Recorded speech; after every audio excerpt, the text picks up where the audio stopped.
why I think too posh to push is a load of nonsense. I recently had a conversation about caesarean births being on the rise, and I was asked why I thought that we'd gone from this kind of period of time where everyone was a bit too posh to push to now people are wanting to do things more naturally. And firstly, I just want to say I don't think at any point anyone has been too posh to push. I understand that there are multi layers, but I think, oh gosh, I think that phrase itself just makes me quite angry. Nothing about that is helpful or beneficial, and it's very demeaning to a woman, to a pregnant person, to be saying something like too posh to push. People don't generally choose to have a cesarean section because they don't want to do labour. Like, it really isn't very. I've just never heard of that be the case. And if people have said that's the case, I still would want to kind of explore that further, because actually I think there is a lot of fear around birth. People have a lot of fear around what labour consists of, what is to be expected, particularly as television programmes dramatise birth. The medical system medicalises birth. Birth has been really changed from this really empowering natural experience that a woman or birthing person goes through to this very medicalized model where a huge amount of births are induced, and lots of those inductions result in a cesarean, and lots of people choose to have a cesarean on the back of a negative birth experience. Some people choose to have a cesarean section for a few other reasons, but generally it's a medical cause. Most people who are concerned about labour, natural labour, it's down to fear, it's down to lack of education, and it's down to lack of appropriate support, because everyone should be supported with their birth journey. And absolutely, everyone has a choice. If you were to choose to have a cesarean birth, that is your choice. We know there are a multitude of benefits for a baby being born naturally. Firstly, there's the gut microbiome. We know that a baby that is born via cesarean section will always forever have a different gut microbiome than a baby that is born vaginally. And that is due to babies ingest, as they move through the birth canal, they ingest the vaginal fluid, and that is the first thing they ingest, and that helps to coat the gut with good healthy bacteria. So that's a real key aspect that happens intentionally with birth to support a baby's immune system for the rest of their life. And that's wild, isn't it? If you've not heard that before, that's quite a staggering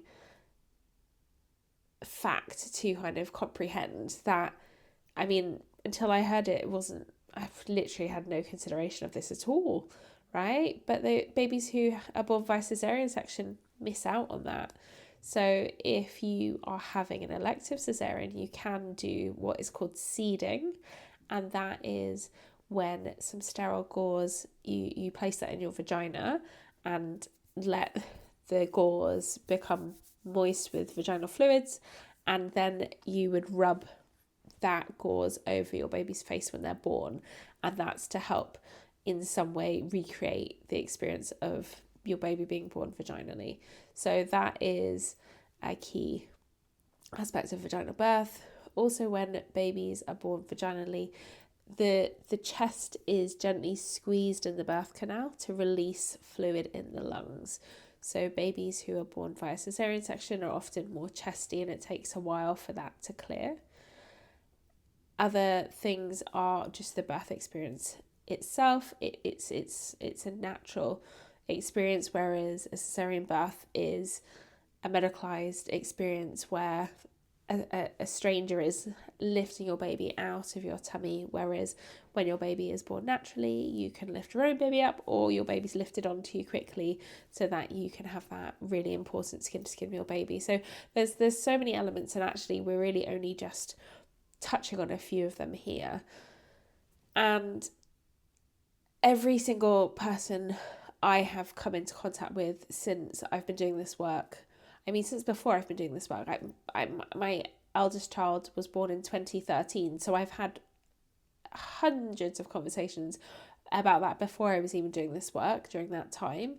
And I've been doing this work since 2019. So in all that time, all those layers of experience, every single person I know wants to do the best by their child, by their baby, and they want what is going to have the best outcomes for their baby. And we know that giving birth naturally is ideal and has the best outcomes. So that in and of itself is really key to decision making. Okay, yes, darling.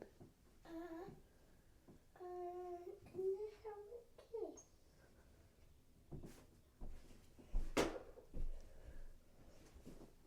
you. Make sure you've got a drink up here so you're drinking lots, okay? Okay. Love you. Please, can you close the door if there's a telly playing?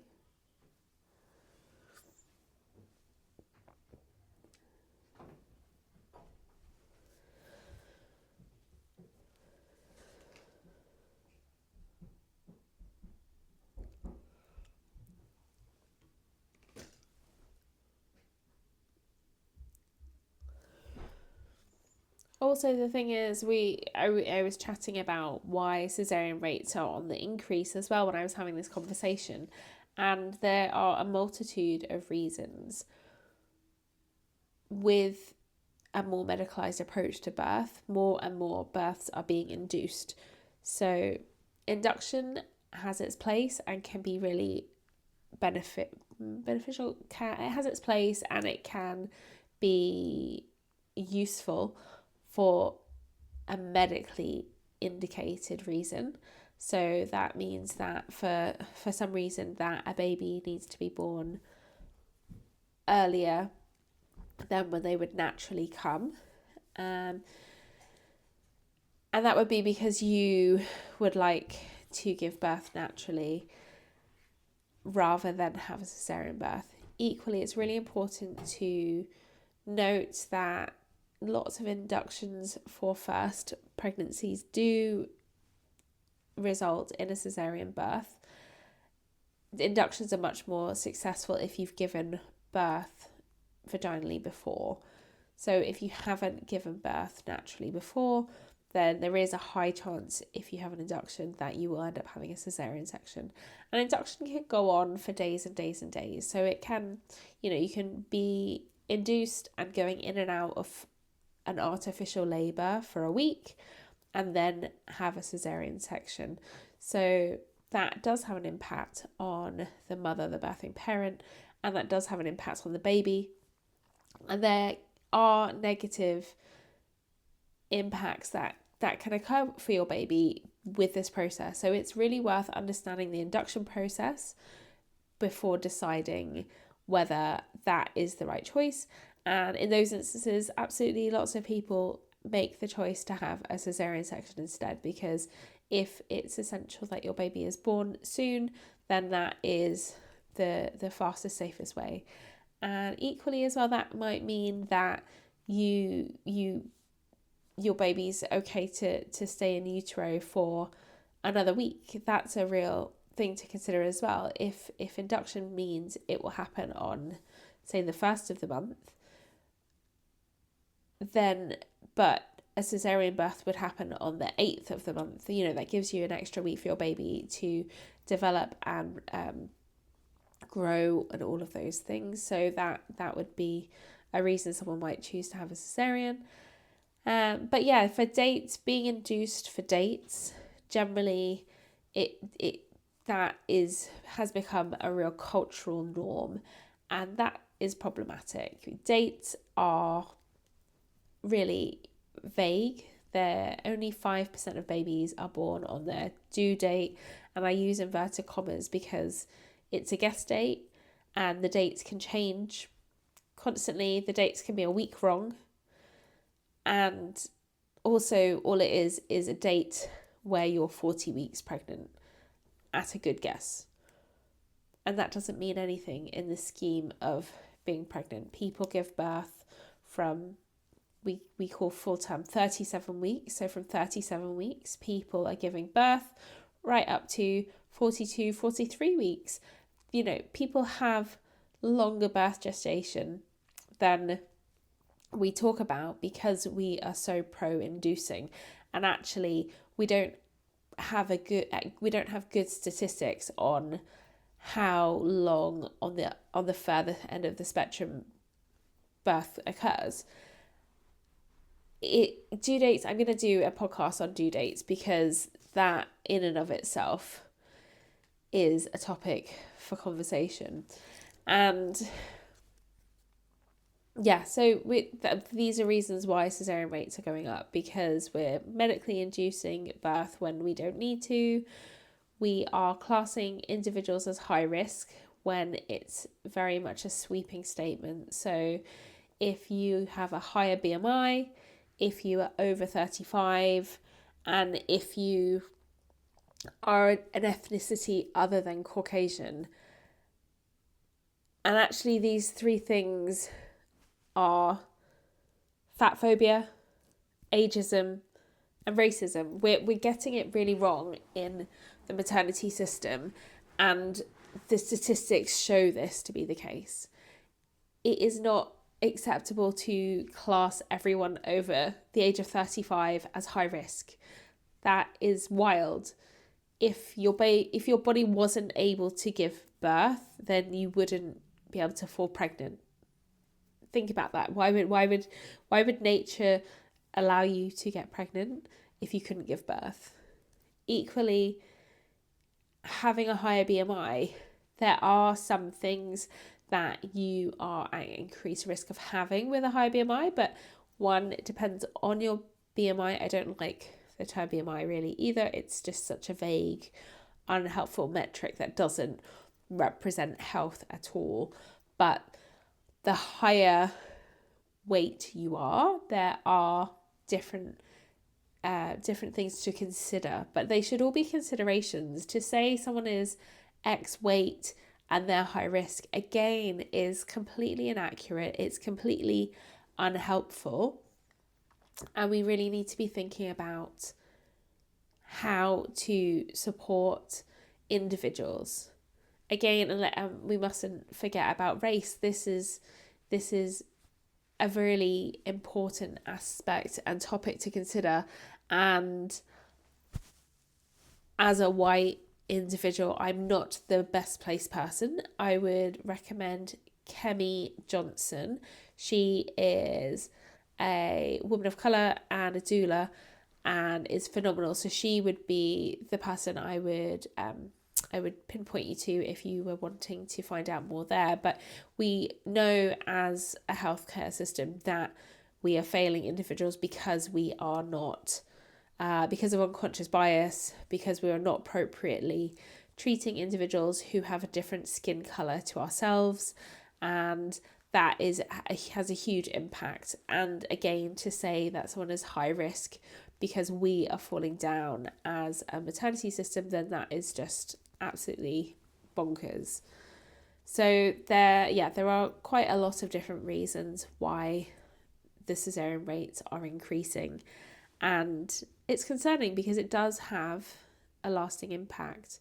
It has an impact on people's birth experience, whether there is trauma, particularly when it's an emergency cesarean followed from lots and lots of intervention before that. That goes with PTSD, postnatal depression. It has an impact on babies feeding. It is harder to get babies feeding when you've had a cesarean section. It's not impossible, but it is a harder starting point, and it's also dealing with recovery from abdominal surgery. You know, it's not It's not something to brush off. It is very significant, and I don't know anyone who would wish to have a cesarean birth if it's possible to have their baby naturally with the right support and the right knowledge, the right skills, all of those things. And we really need to start making steps. We know that the best model is having continuity of care, so having the same midwife in the community who is there when you give birth. And that model isn't currently being used, I don't believe, in the UK anywhere, even though the research shows how beneficial that is. The only way I believe that is a possibility in the UK is to have a private midwife, and actually it's a really great option to have a private midwife if that's something you can invest in, because they will see you in your home throughout your pregnancy, and then they'll attend your birth and postnatally to support you. So you'll have that continued continuity, that trusting relationship, and that support to allow you to have the birth you are looking to have. Alternatively, it's about finding good support that you resonate with. Having a doula is a great option, having more than one birth partner, having everyone who's supporting you, really understanding about birth and creating as positive environment as possible to have the birth you're after.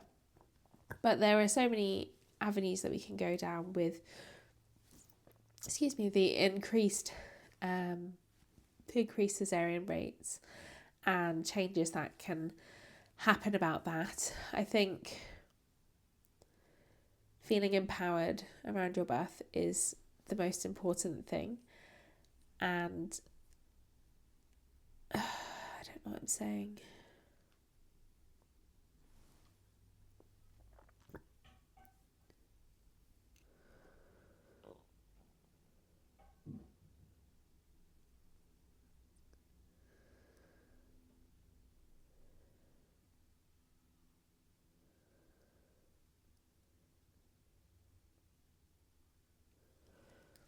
The most important thing is birthing your way, feeling confident in the support you're having, feeling your choices are heard, and feeling that you are in charge and control of your experience and in the driver's seat. So there are a multitude of ways to support with this, and hopefully you'll find benefit in this podcast. And I'd love for you to subscribe and follow along so that you can get more information as we go. If you would like more specific support, I have an array of offerings on my website, so do feel free to go and have a look at that, and the link is in the show notes below, so have a look there and see what would be helpful for you. Okay, thanks lovely, bye.